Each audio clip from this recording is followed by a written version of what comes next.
நீங்கள் ஒரு மளிகை கடை வச்சுருக்கீங்கன்னா, உங்கள் கஸ்டமர்ஸ் ஆர்டர் பண்ணுற எல்லா பொருளையும் 10 மினிட்ஸ்க்குள்ள அவங்க வீட்டுக்கே போய் டெலிவரி பண்ண முடிஞ்சா, உங்கள் பிஸ்னஸ் எவ்வளோ பெருசாக க்ரோ ஆகும்னு யோசிச்சு பார்த்தீங்களா?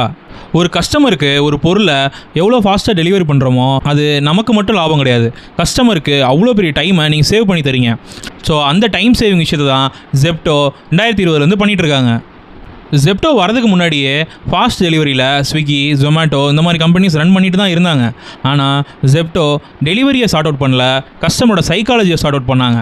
இந்த லைட்னிங் ஃபாஸ்ட் டெலிவரினால கஸ்டமர்ஸ்க்கு இதெல்லாம் ஒரு மேஜிக் மாதிரி இருந்துச்சு. எப்படி ஒரு பொருளை 10 நிமிஷத்துக்குள்ளே அவங்க வீட்டில் வந்து டெலிவர் பண்ண முடியுன்றத எல்லாரும் ஆச்சரியமாக பார்த்தாங்க.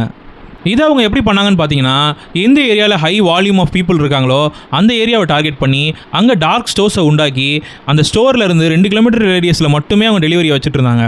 ஸோ அவங்க எங்கே போனாலும் 10 மினிட்ஸ்க்குள்ளே அவங்களால ஈஸியாக போக முடிஞ்சுச்சு. இதுதான் ஜெப்டோவோட டெலிவரி ஸ்ட்ராட்டஜி.